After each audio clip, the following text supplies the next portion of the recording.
So here we have two different graduated cylinders that we want to go ahead and measure the volume of.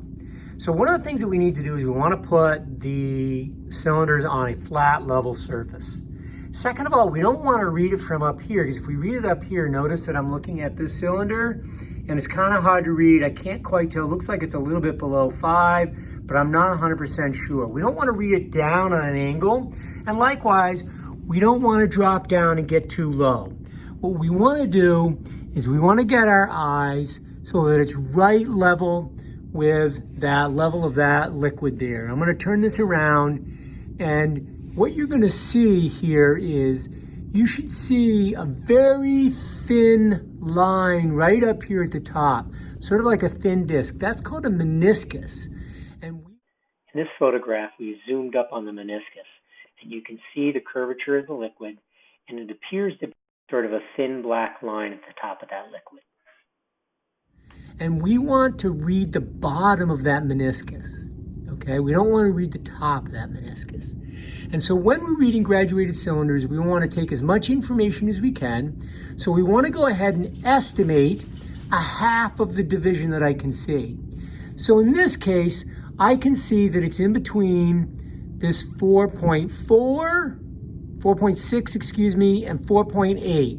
But it looks like it's actually a little bit closer to the 4.8 than it is to halfway between 4.6 and 4.8, which is 4.7. So I would read this as 4.8 milliliters, okay?